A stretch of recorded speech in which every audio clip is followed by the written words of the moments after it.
There is one major item I want to focus on today, and then I will take some questions. For years, Qatar protected Hamas. Now, it's Turkey's turn. Hamas leaders are now reportedly in Turkey after over a decade in Qatar.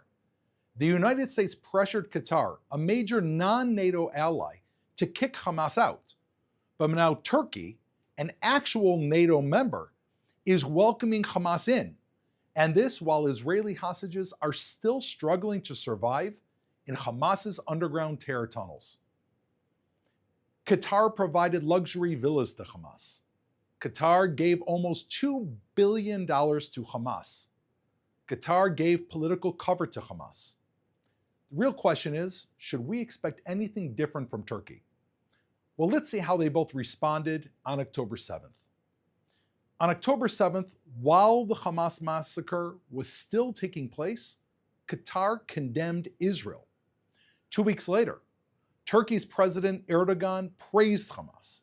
He said that Hamas is not a terror organization, rather it is a group of muhadin, freedom fighters, waging a battle to protect its lands and its people.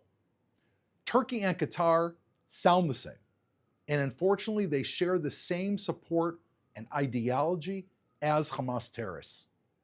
NATO members should immediately reject Turkey welcoming Hamas, funding Hamas, or supporting Hamas. NATO members should instead demand that Hamas leaders be immediately extradited and face the justice that they deserve. Now let's take some questions from our audience watching live on social media. Thank you, Doron. There's breaking news right now that Canadian authorities foiled an Iranian attempt to assassinate the renowned Jewish jurist Irwin Cotler. What are your thoughts on this breaking news and what Iran is doing around the world to target Israelis and Jews? Well, first of all, Irwin Cotler was the Treasury Secretary of Canada. I've met him in the past, and he is a person who stands for human rights, not just Jews and Israelis, but human rights throughout the entire world.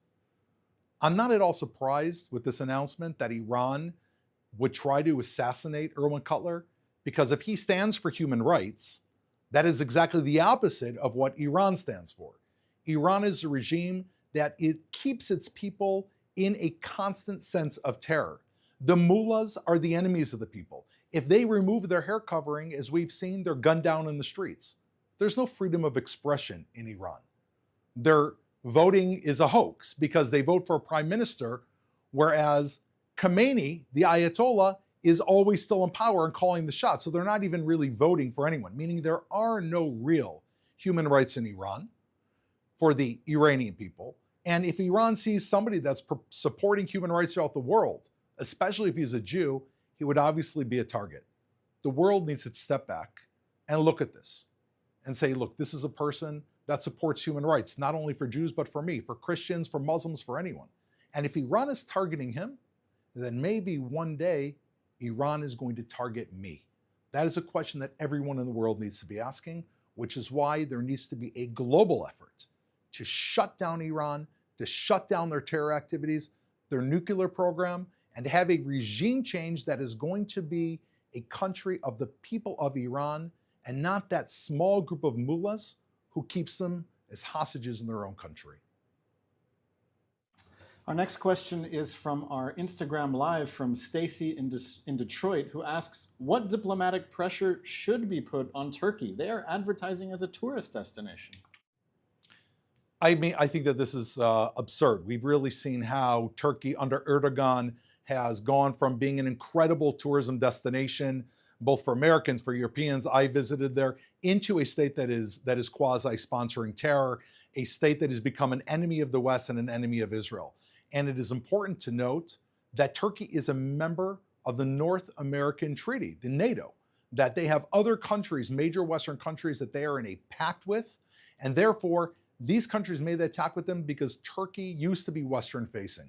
This is the time to stop Turkey. If they are willing to house Hamas terrorists and support Hamas terrorists, then they are willing to support terrorism. This needs to be a wake-up call, and Turkey, all the NATO countries should immediately call Turkey to the table and let them know, if you want to continue getting support of NATO allies and the support of the Western world, do not think that you can bring terrorists, mass terrorists, who are right now responsible for 101 Israelis who are suffering inside terror dungeons. These are the same people that with the snap of their finger can let our hostages go. If you want to provide cover for them, then you're not going to get our support. Very simply, that is what has to be laid on the table. And if it is, then Turkey will have a real decision to make. Our next question is from our Instagram stories. Someone who asks it about incoming Republican Senate Majority Leader John Thune, who has threatened U.S. sanctions against the International Criminal Court if it issues an arrest warrant for Israeli leaders, including Prime Minister Benjamin Netanyahu. What's your reaction to this and what you're expecting from the incoming Trump administration? Look, I'm thrilled simply because this is a ray of light, of truth that really shines on how absolutely absurd and demented the International Court of Justice really is. This is supposed to be a court that is deciding international law and justice and morality for the world. And of all the regimes in the world, of Hezbollah, of the Houthis, of you have terror regimes all over the world. You have Al-Qaeda operating in the world. You have a ISIS regime in the world. You have people in southern Sudan who have 450,000 have died and have been taken as slaves. You have northern Nigeria. You have China and Russia. And of all of these places in the world, the one place that the International Criminal Court is actually saying that they're going to arrest the leaders is Israel. Can we think of anything more absurd? If anything, maybe we should be thankful that they said this, because finally there is now a incoming Senate Majority Leader Thune, who actually says, okay, look at what these people are doing, and we're going to pull back funding. I think every major country that has any self-respect should immediately withdraw its funding from an International Court of Justice that is everything but just. So this is a welcome breath of fresh air regarding what I think of the Trump administration and the Biden administration. At the end of the day, the United States is Israel's greatest ally. And we expect from our ally, the American people, that they will stand with Israel as they're doing. And they know that Israel stands with them. This is a fantastic alliance. It's an alliance of friendship, and it's an alliance of shared values. Both the United States and the state of Israel stand against terror and stand for freedom. Thank you. Our next question from our live stream is about IDF operations in Lebanon. The IDF just published a statement saying that they located dozens of Hezbollah launchers and rockets inside Lebanon. How difficult is it to find these launchers, and how many more do you think there are? Thank you for the question. Look, I've been there myself. I've been inside Lebanon, gone into southern Lebanon, where if you turn around just in the distance, you can see Israeli villages from inside Lebanese villages. And in one of those areas, Ras Al Talatin, which is just a kilometer, less than a mile off the border of Israel, I went into a home. In the back of the home, there's an olive orchard full of olive trees. You go in and you see an olive tree, and directly under the root of the olive tree, the husk of the olive tree is a small door. You open up that door, it's like the door to a hobbit home, and you enter an underground terror world. That is what Hezbollah has built all over southern Lebanon. You walk in the homes and there's rocket launchers with rockets. There is scarcely a home in all of southern Lebanon where you don't find Kalashnikovs. These are machine guns that are Russian made, that are often used by terrorists, weapons, over-the-shoulder RPGs, and grenades. Hezbollah has essentially turned all of southern Lebanon into a war zone that was prepared to carry out an October 7th attack against Israel. The only way to deal with this is for Israel to go home by home and completely destroy all of that terror infrastructure. We're doing it at great risk, really for one reason. We don't want to put our soldiers at risk, our sons and daughters at risk. The only reason why we are allowing our loved ones to carry out this dangerous mission is because there are 60,000 people that cannot return to their homes in Israel. And there are millions of people in Israel on a daily basis that are suffering under rockets, missiles, and ballistic missiles coming from Lebanon. This is a tough job. I think there's a lot of weapons remaining in Lebanon. Even though we can see the cracks in Hezbollah, there are still a lot of weapons that remain, but we absolutely have to finish the job. As Douglas Murray, a great supporter of Israel, often says, there's no putting out 80% of a fire. The fire of Hezbollah has got to be completely extinguished so that the people of Israel can live in peace. And we will do whatever it takes to do that so we can live in peace. And you should just know, the elimination of Hezbollah will enable every single person watching this right now to live in peace as well. Okay, our last question today is from Hillary on Instagram. It's a question that's getting a lot of traction from our live chat. And Hillary asks, why did Qatar expel Hamas terrorists? Why this move now? What do you think was going on behind the scenes that led Qatar to make this decision?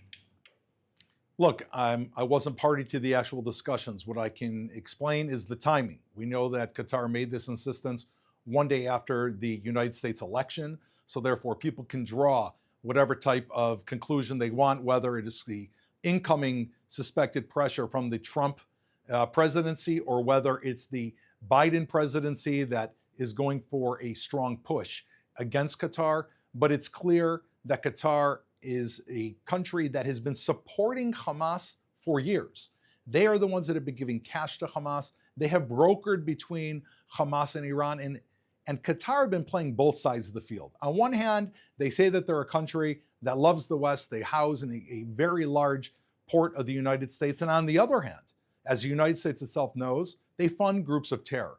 So they're really playing in both worlds. And I think whoever is pressuring Qatar, and I'm assuming it's from the United States, had a moment of clarity and said to them, there's a line being drawn on the sand. Choose your friends. Do you want Hezbollah, Hamas, Iran, Russia, and China? Or do you want the United States and Europe? What's the difference? The United States and Europe are democratic, free countries that respect human rights, whereas all of the others are despotic regimes of terror that have no human rights. I think the question has now been clearly put in front of Qatar, and I think they're expelling Hamas terrorists, which they've housed for more than a decade in the lap of luxury, is a step in the right direction, but we can't stop there. They cannot be involved in any support of terror.